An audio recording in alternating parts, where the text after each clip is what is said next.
All right, boys and girls, we are back with another edition of the Federalist Radio Hour. I'm your host, Ben Domenech. You can email us, as always, at radio@thefederalist.com. Follow us on Twitter at FDRLST.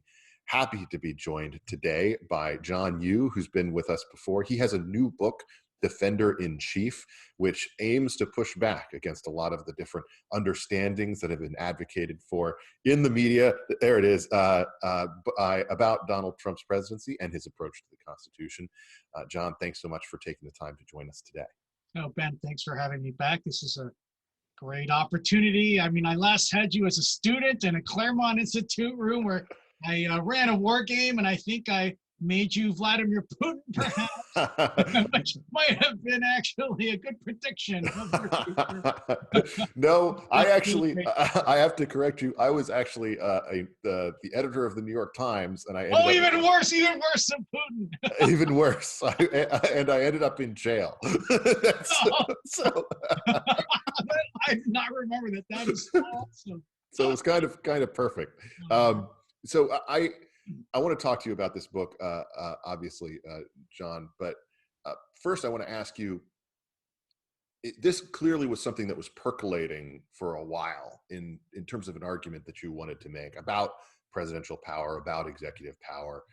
And it seems to me like there's some frustration being worked out in the pages of this about the language that was used pretty irresponsibly in the media by a lot of different experts, including well-shorn academics and the like, basically making the case that as president, Donald Trump was going to run roughshod over the Constitution. I know that you and I both shared a lot of concerns before he was elected about the approach that he would use to presidential power. What changed in terms of your perspective once he got into office? I think Trump has the virtue of his critics. I think, like you, I started out very wary of Donald Trump. He was a populist. Some feared he might be a demagogue, and the Constitution is really designed to make it hard for people like that to succeed.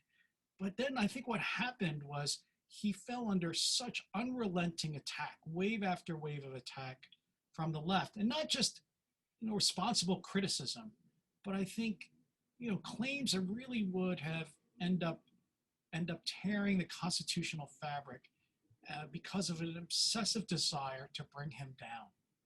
And so if you look at, who's really the bigger threat to the Constitution? Is it Trump or his critics who are saying we should get rid of the Electoral College, how we've chosen presidents for over 200 years? Is it Trump or his critics who've talked about packing the Supreme Court with 6 new justices because they don't like originalism? Which side wants to have many more permanent independent councils criminalizing our politics? Who wants to nationalize the transportation and energy sectors for a grand Green New Deal? When you look at it, it's been his opponents who have been making extreme arguments, who have really talked about getting rid or undoing the founders' Constitution, replacing with something else. And that leaves Trump the entire field, I think, to make responsible, reasonable defenses based on long-standing constitutional traditions and practices. Mm-hmm. You go through different aspects of the way that this is played out, but one of the things that I was concerned about was that as a candidate, Trump displayed, his own ignorance of the Constitution and particularly of its limits. You make note of these, and it's certainly something that I think concerned not just you and I, but a lot of people who care about such limits. At the same time, I was worried that the type of executive rule, authoritarian really in many respects, that we had seen during the second Obama administration would lead to a doubling down. In truth, it doesn't seem to me like we've seen that, and your book makes a very strong case that we haven't seen it, sometimes for reasons that have nothing to do with maybe the president's interest in defending the Constitution, but certainly have to do in the types of confrontations he's had with other branches of government. Walk us through some of those. It's a great question, and maybe I could explain the bigger picture answer before coming to particulars, which is that I'm not even making the claim. I don't know if you would make the claim that Trump is thinking about the Constitution all the time or reflecting on political theory. He's acting in his rational self-interest. But the Constitution is designed for each branch to do that. James Madison, the Federalist Papers, says the Constitution will work and our liberties will be protected if ambition counteracts ambition. They wanted the president and Congress to fight constantly, and the judiciary too. Take it down to particulars then. I think a great example of what you're talking about, the difference I think between Obama, who I think in many ways was a much broader exercise, much broader claims of executive power than Trump, take the DACA program. So President Trump, like President Obama, like me, we would like to have a DACA solution of some kind. The Constitution, though, only gives a power over immigration to Congress. Congress decides how many people get to stay. Congress decides what kinds of people, what categories and how long they get to stay for. President Obama gets frustrated with that. So in 2012, he says, I'm announcing a new program, DACA, and I'm simply adding a new category of people who get to stay in the country that Congress never included. In fact, Congress didn't pass.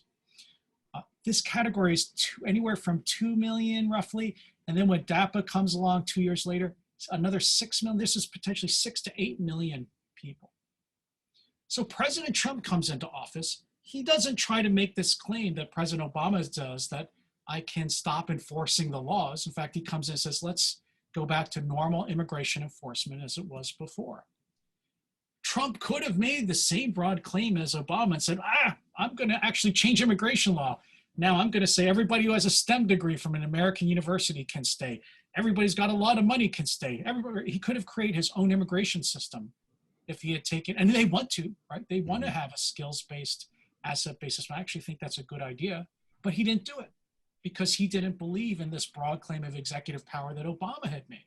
So there's kind of a double standard here going on because you see a lot of people attacking Trump for misusing executive power. They didn't make a peep when President Obama issued DACA and DAPA and started issuing all those executive orders at the end of his second term, as you mentioned.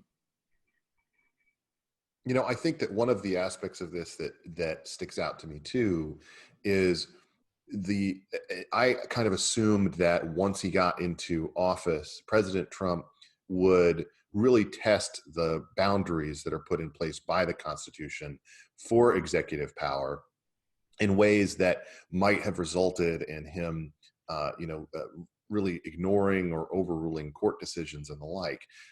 There have been a lot of court decisions that have hemmed the president in ways that he hasn't really liked, but it seems consistent with to argue that the White House has actually, argued against and respected those rulings, as opposed to trying to just get around them in ways that were irresponsible or that might raise some constitutional hackles. Two things are going on here. One is President Trump has been under unrelenting assault in the courts.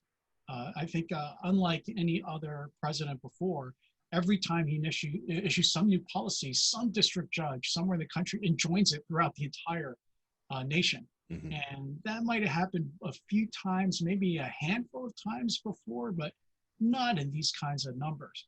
And then second, it's a really good question, Ben, because what's going on, you really come out to what's going on behind the scenes, which is the judiciary is seizing more and more power.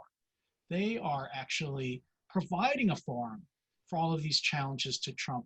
But Trump has been working through the cases as they go on up to appeal. He hasn't been defying any of these district judges, no matter how outrageous they are. He hasn't been questioning Supreme Court opinions. He might question them, but he has actually complied with all of them as far as I can tell.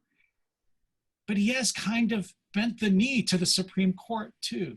Mm-hmm. And as you know, Ben, the original conception of the Constitution was that each branch would have the right to interpret the Constitution. That's also wrapped up in this DACA opinion because, President Trump, even though he wants a DACA solution, he said, I think President Obama's order is unconstitutional. So recall what the Supreme Court said just a month and a half ago when it handed Trump a loss on ending the DACA program. It essentially said, you, President Trump, have to keep enforcing a program you think is unconstitutional for 4 years.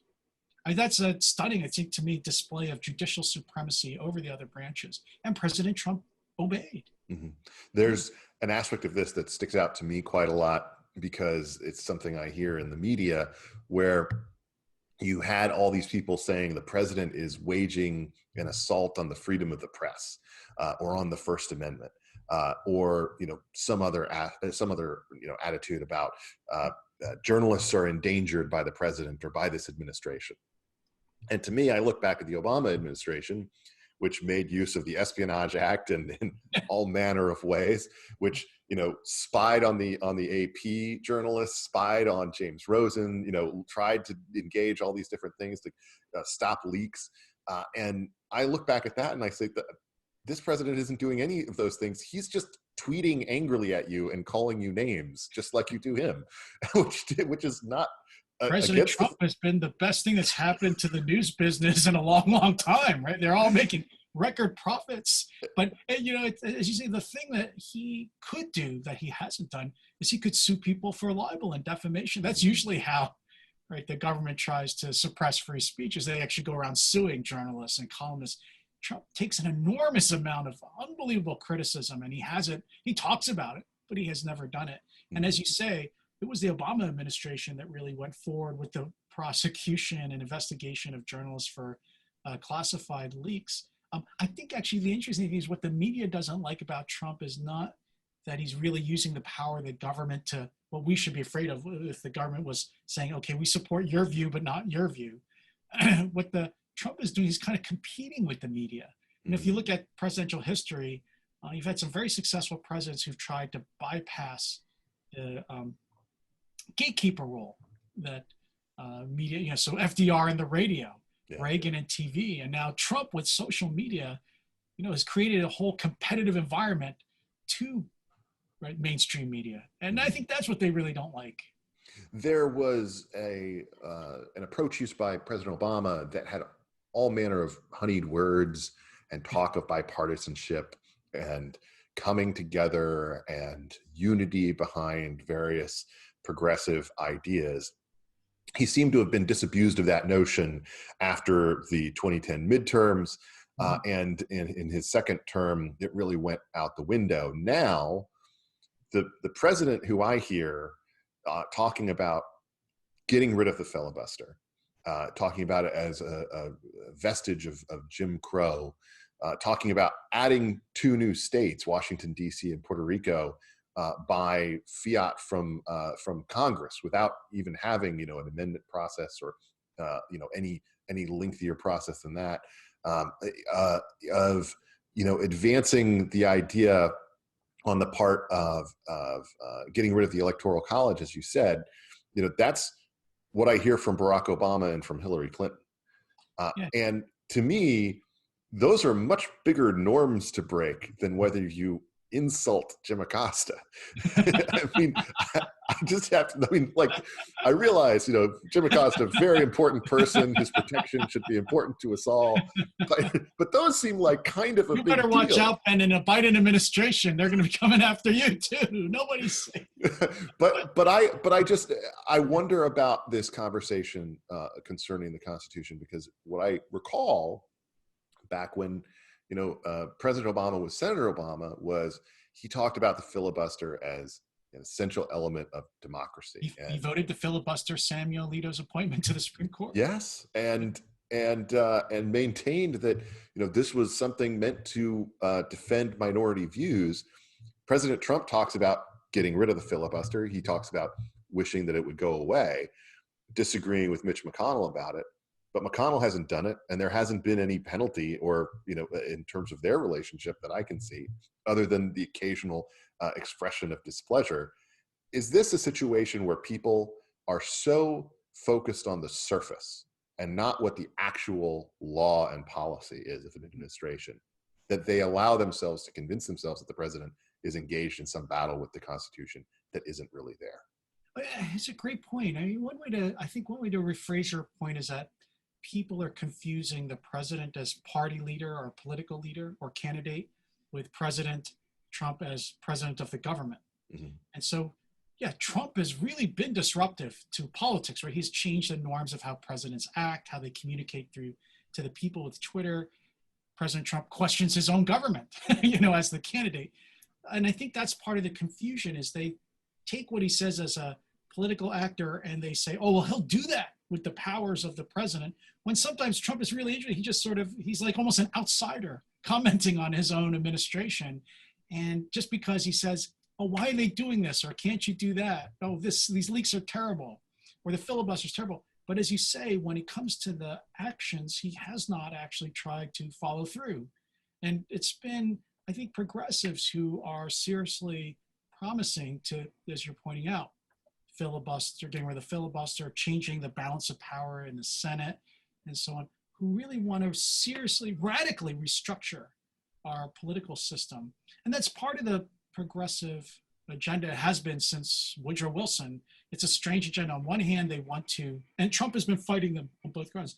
On the one hand, they want to get rid of the Constitution's guardrails for pure democracy, right? They hate the Senate, they hate the Electoral College, and so on. Those are all there because we're not a pure democracy. We are a republic, and the framers feared direct democracy. On the other hand, the progressives wanted to have a bureaucracy that was as independent of political control as possible because they want experts to decide everything. And you can see a lot of these battles you mentioned that Trump has fought are in a bigger picture. He's trying to reassert the control of politically elected officials over, say, the FBI or over the Foreign Service. And that's driving, right, the progressives crazy too. So that is an important part of this story, because to me, it's the eye-opening event that the president went through in the early period of his transition, where he began to learn that the government that supposedly, is underneath him in terms of the executive branch is actually one that really doesn't work for him and works often at odds with what the White House wants in a way that I found, frankly, refreshing. It's almost as if an outsider came into from the business world and assumed that the people in the business would work for him, and that, yes, we'll go back and forth with Congress and we'll be at odds or something like that. I don't know whoever had that first conversation with him where they sat down and they said, yeah, all these career people, they're going to try to throw the brakes on every single thing that you want to achieve here in the next 4 years. Another way to say it is, maybe he, people, including me, made fun of him for not reading the Constitution, not knowing what was in it. But maybe he read it before January 21st. And then the government he actually ran into is completely different than the one described in the Constitution, right? It says he is the only constitutional holder of the executive power. He's the only one who has the duty to enforce the laws. Everyone else in the government is his assistant in achieving those goals. He shows up, and there are all these bureaucracies insulated from his control, which think that they know better than the American people about whether he's fit to hold office, like Jim Comey, or whether he's conducting policy the right way, like Foreign Service in Ukraine. And it's I think that's maybe the bigger thing going on behind, is that he's really trying to operate as if it was still the 18th century Constitution described in the text. And what he confronts is the progressive government put in effect by Woodrow Wilson and FDR, and then the progressive presidents after him, which is a humongous, powerful government receiving all these delegated powers from Congress, which can issue decisions or regulations free from presidential control. That just doesn't compute, I think, in the terms of the founders' Constitution. It's almost as if he sat down and read, and I don't know that your description is accurate about what he went through, but it's almost as if he sat down and read "Serves at the pleasure of the president" and believed it. he had the audacity to think that he could fire people of whom that was true. And then it goes beyond. There are certain things in Washington, obviously, that are norms. Those norms include, as Chuck Schumer warned him early on, not questioning the intelligence community. That's right. To me, that's a questionable norm, and probably should have been a questionable norm for a long time. But I also think that people started to turn those norms into things that ought to have the force of law, or reframe them as things that have the force of law in ways that the president didn't respect. And that's led to so much of this conflict. I mean, I saw that so clearly during the course of the impeachment battle, which I found offensive for a number of reasons, not just because it was such a stupid waste of time, but particularly because it repositioned Foreign Service officers and bureaucrats as being the ones who actually make meaningful decisions, as opposed to the President of the United States. Tell That's us a little because bit about that battle. Yeah, because he was not using the interagency process. Which was some Yes. kind of some holy, some kind of, holy writ sent down by Moses along with the other 10 commandments. What you say is quite right. And, I was trying to point out the larger political theory behind it, the progressive government idea of government. Everything is an expert problem. Every question is just a matter of science, versus the founders who, I think, like you and me, they realized that a lot of these decisions are really political decisions. They're about trade-offs and preferences and what the voters want.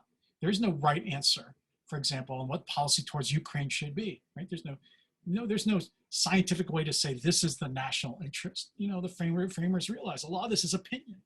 And so we should have it decided by the people we elect, rather than this idea that there's some expert way to decide it. I think the other thing about impeachment that was interesting, it was a complete waste of time. Donald Trump, he thanked his family and his lawyers and Congress. He didn't thank the people he should have thanked the most, which was the framers. Because without the framers, he would have been removed from office, because it was the founders who, right, they carefully constructed this system where, a majority of the representatives could impeach him, but you still needed 20 Republican senators to switch. And you remember at the time, people were like, oh, that's so ridiculous. That's so unfair. They're going to act in terms of their partisan interest. But that's because the founders wanted them to act in that interest, because they didn't want to make it easy to remove a president. Their deeper thought. And again, Trump may not have even been thinking about this. He's just fighting for survival. But by fighting so hard, he made sure that the president in the future doesn't become a subordinate tool of Congress, because that's what the founders really didn't want. They rejected a prime minister-based parliamentary system where Congress just controls the executive branch, which is what would happen if Congress could easily remove presidents through impeachment. One area that you say that this has mattered quite a bit is in the area of foreign policy. That was certainly an area where there were a lot of concerns prior to President Trump's election, that he would again run roughshod over the Constitution in different ways. What's your perspective on the approach that he's actually used outside the realm of that impeachment? So that was one of the hardest things to write about in the book, I confess, because it was hard to figure out what was the Trump doctrine. Is it more than just Trump causing controversy day by day, counterpunching, fighting with the elite, but is there actually a coherent doctrine behind it? And what does that mean for the Constitution? So I thought the doctrine was really a return to sort of pre-1945 American policy, which is a focus on American sovereignty, being a nation state, controls its borders, its population, and has the same normal interests that other countries do. That we weren't going to be the policeman for the world. We had been for 70 years, but we don't really have the resources to do it anymore. And we have challengers like China and spoilers like Russia that are still interested in stopping us from doing that.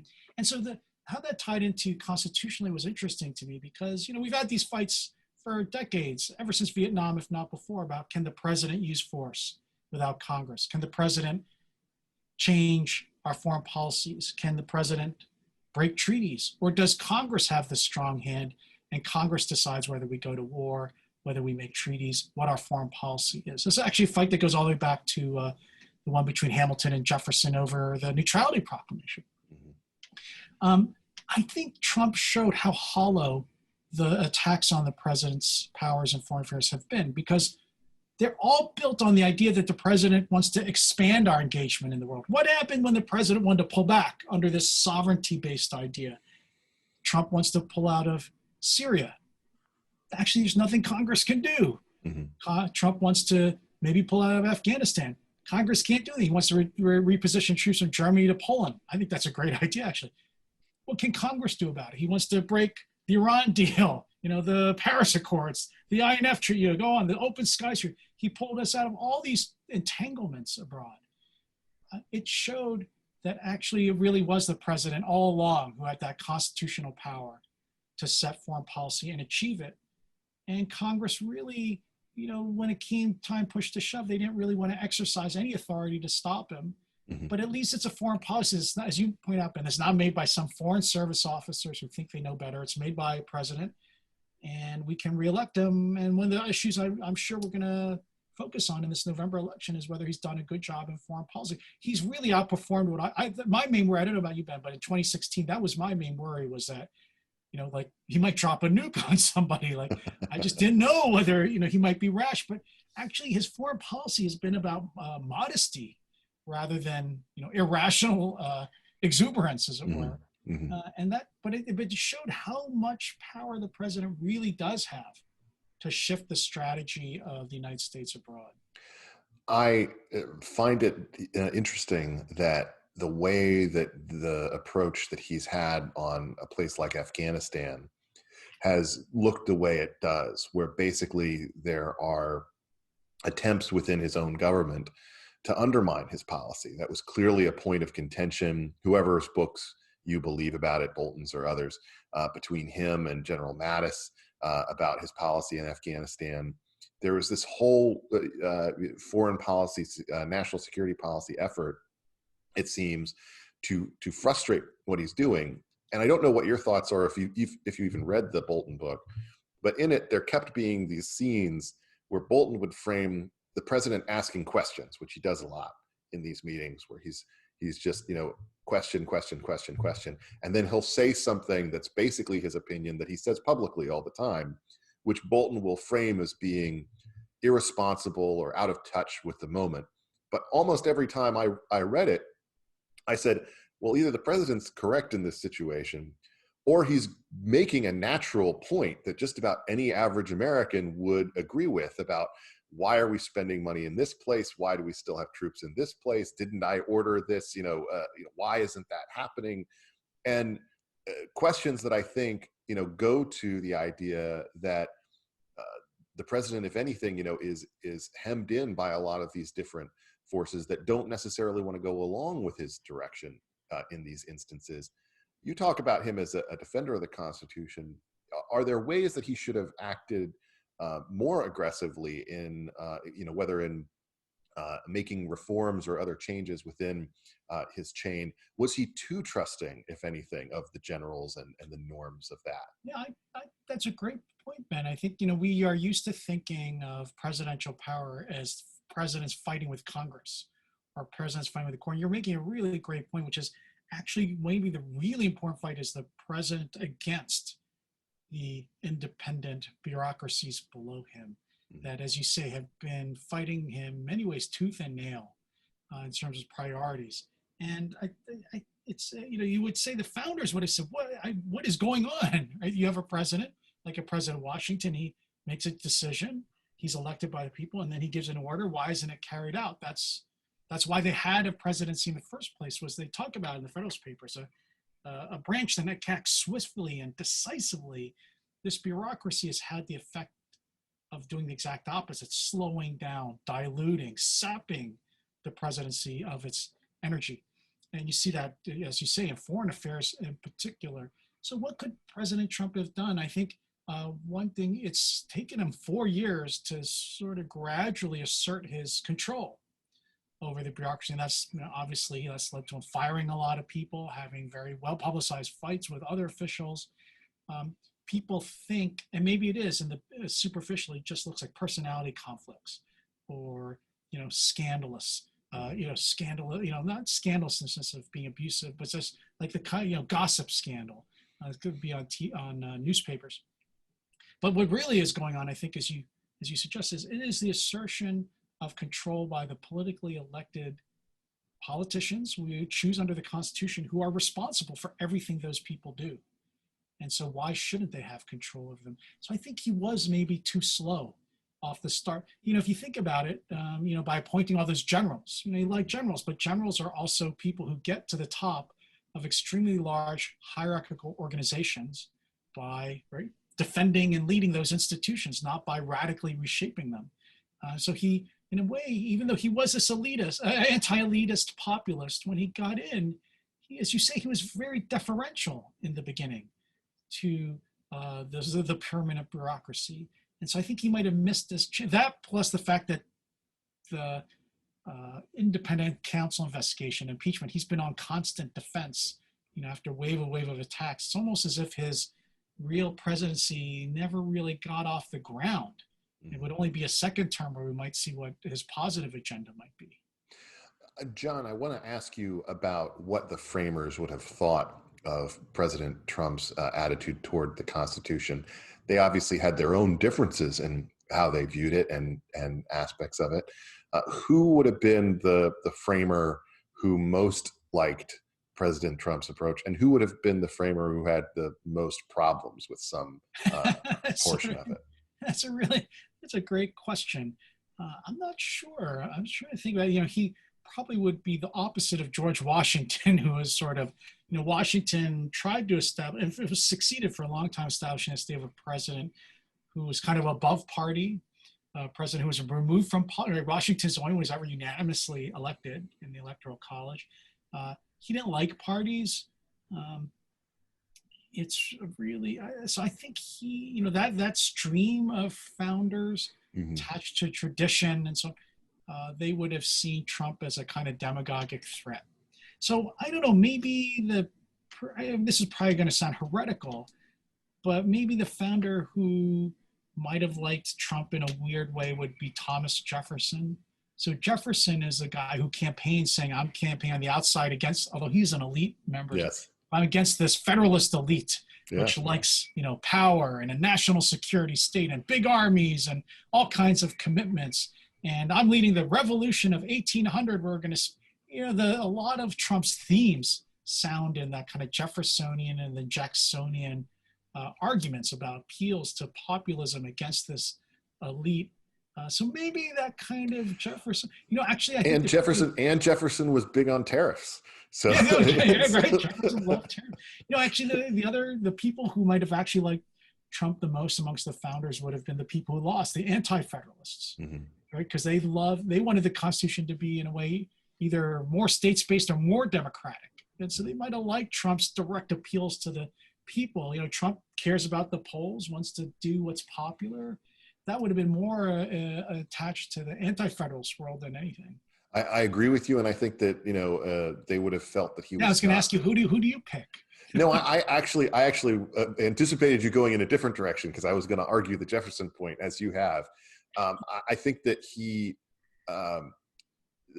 the aspect of him that would have been most problematic to me from the perspective of the initial framers is they would have seen, I think, him as someone who rejected their technocratic approaches maybe to the way that business or markets were squeezed or directed in different ways. Something that I think would have frustrated someone like Alexander Hamilton. At the same time, I think that there are different aspects of each of them that you can point to as being attributes of his presidency in positive ways, even within the context of this pandemic, where you have, for instance, the whole of the media criticizing him from both directions. So, why doesn't the president do a national mask mandate? Well, for one, probably unconstitutional. I don't know if you think that too, but I do. Yeah, I certainly think it's unconstitutional. At the same time, oh, well, you don't have a national plan. Well, this should be the responsibility of governors. And that's something that, for those who believe in the importance of states, and it's not just, random collections of boundaries, that is very important. It is very important to have the government that is closest to the people make those decisions. And it's not just kicking the can, as the media likes to frame it, to do so. And to me, that's an aspect of the framers that, you would be hard pressed to find someone who would disagree with that type of devolution of power and perspective on more local control. Yeah, I completely agree with you. I mean, this actually puts to bed, I think, the claim that Trump is shredding the Constitution as a threat, because he has a complete political interest in taking over the pandemic response, federalizing it, concentrating in the presidency. But instead, he has respected constitutional limits. The Constitution reserves all the powers that aren't given explicitly to the federal government to the states. And the most important one is public health and safety. And it is the states that are in charge of response to public health emergencies, and the federal government has a supplementary backup role. I went by the Oval Office last week and I talked to him for like an hour, and I'm not going to say he's thinking about the Constitution all the time, but he understands constitutional powers and arguments. He doesn't think he has the complete power over everything. I mean, he understands that the president has a certain constitutional role and Congress does, and there are limits and a balance to it. And it's interesting, he is being politically punished now for respecting those limits on his authority by the same people who tried to impeach him just 5 months ago for being a dictator. Right? He's either one or the other, right? You lose either way. You have to lose in the current media frame of things. I did wonder because I saw that you were in DC and you were overlooking the Black Lives Matter Plaza. Did you have a conversation at all with the president? And I don't know if it was private or not, about his response to the riotousness and to the attempts to tear down statues of the very founders that we're talking about? I want to say, how would I put? I think presidents should have the confidentiality of their discussions with people. But they invited me because I've written a series of articles in the National Review magazine and website about presidential power over immigration in response to the pandemic and in response to the cities, and so the disorder in the cities. And so, these were foremost in his mind. And we talked. I thought it was just gonna be a photo op, but I sat around for about an hour with him. Mm-hmm. And you know how fast he talks, and like how his mind races from subject to subject. So let's see, 60 minutes, we probably talked about 120 subjects. But that seems to be a pretty close average, yes. Yeah, but I think I don't think he would disagree with the idea that when it comes to disorder in the cities, again, it's very similar to the pandemic. Mm-hmm. Policing, public order is in the hands of mayors and governors. But there are some roles for the federal government, protecting the federal property in the courthouse, enforcing federal drug laws, federal firearm laws. And then if states and cities refuse to do their job and leave people at the mercy of organized violence, the federal government has a right to defend the constitutional rights, life, liberty, and property of the individuals living in those cities, should the local government default. And again, it's another example. Trump may say, I'm going to bring order and so on, but he's not creating a national police force. Mm-hmm. The entire workforce of the FBI is smaller than the New York City Police Department's number of sworn officers. There's no way the federal government could do it. All he can do is act in these very narrow, specialized ways. And I think he understands that. And again, it's a great example of how his political incentive may be to actually create a much larger presidential role. But actually, he's been, I think, quite mindful of the limits on the federal government's power and his own power. Whenever the Democratic senators and representatives were using, words like Gestapo to talk about the federal officers deployed to protect that building in Portland, I just wanted just one person to ask them, describe what the Gestapo did again. You want to talk about the mothers of the disappeared? Yeah. No, those people didn't come back. That's not the way that works. I don't want to let you go without asking you a question about the current situation that we have as it relates to this more totalitarian aspect of the left toward advocacy on speech and in a number of different areas that I think. Well, Ben, we want to have you come out to Berkeley and have you experience it firsthand. I would love to. Let's do that. That would be great. We'll have to video Will it you live. buy the insurance for the event? I'm gonna dress up undercover so no one knows it's me videoing it. But seriously, I think there is an attitude of concern that we have a combination of a political left that seems more authoritarian minded, as we said earlier, with a kind of ground-based left that is not just illiberal, but is much more totalitarian in their expectations about things, in elements that, without certainly the level of danger to life right now, resemble things that remind people of the Cultural Revolution and things of that nature. What is your attitude toward that problem and how it could play out in the future under a Democratic administration? Yeah, I hate to say, I think the problem we're seeing is what's been going on in campuses for, maybe 10 years, getting worse and worse, but now it's, affecting the rest of society too. And it is this, even though universities are supposed to be places of free speech, you have this growing intolerance for unorthodox views, unorthodox within the context of the university. You have very few conservative professors. You have cancellation of speakers. You have people's talks disrupted. That's all what I want you to come experience. I would love to. And you have, and now you're starting to see it on the bigger national stage. Part of, I think, what's surprising to me is not that there are protesters and radicals who are doing this, but you have, I think, an institutional cowardice from our leaders.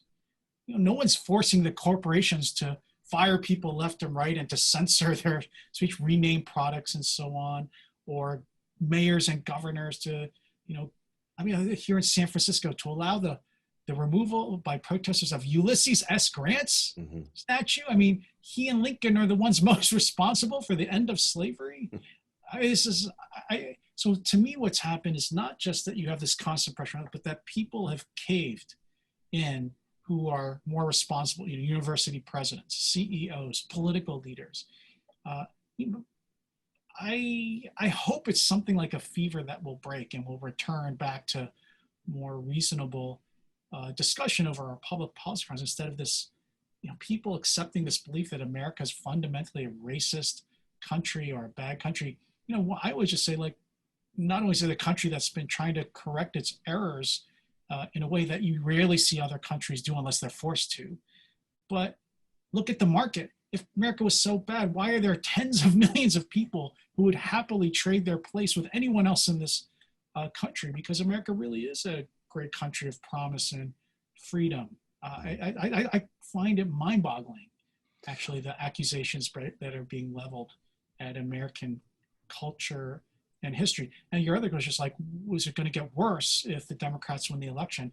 I can't see how it wouldn't, because if you just read what the Democrats are saying, what they're printing in their platforms now, if Joe Biden were to win, it's going to, what we're seeing, the themes behind this disorder and behind the universities is going to be taken to a national governmental level. I really worry. I really worry about that. Yeah. Well, as one of the few remaining outposts within liberal academia, I wish you the best in facing all of those challenges. My own reaction to something like the Harper's letter, and from people like Steven Pinker saying, "Oh, well, we're speaking out for the people who can't speak out themselves." My own attitude towards it was, in most of your institutions, you've eradicated anyone who was right of center. The only people left to eat are you. they're coming for you. That's what happens with these revolutions, right? The French Revolution, Russian, Chinese, the radical revolutions. They always consume their own. The Mensheviks. If there's some perfect model, no one's going to live up to it. Exactly. Well, I really appreciate you taking the time to sit down and talk to me about your book, Defender in Chief. John Yoo, thank you so much. I appreciate your argument and for taking the time to join us. Oh, Ben, it's been great to be back, and I'm always happy to join you in the future. I really had a good time. I look forward to the next war game. You've been listening to another edition of the Federalist Radio Hour. I'm your host, Ben Domenech. We'll be back soon with more. Until then, be lovers of freedom and anxious for the fray.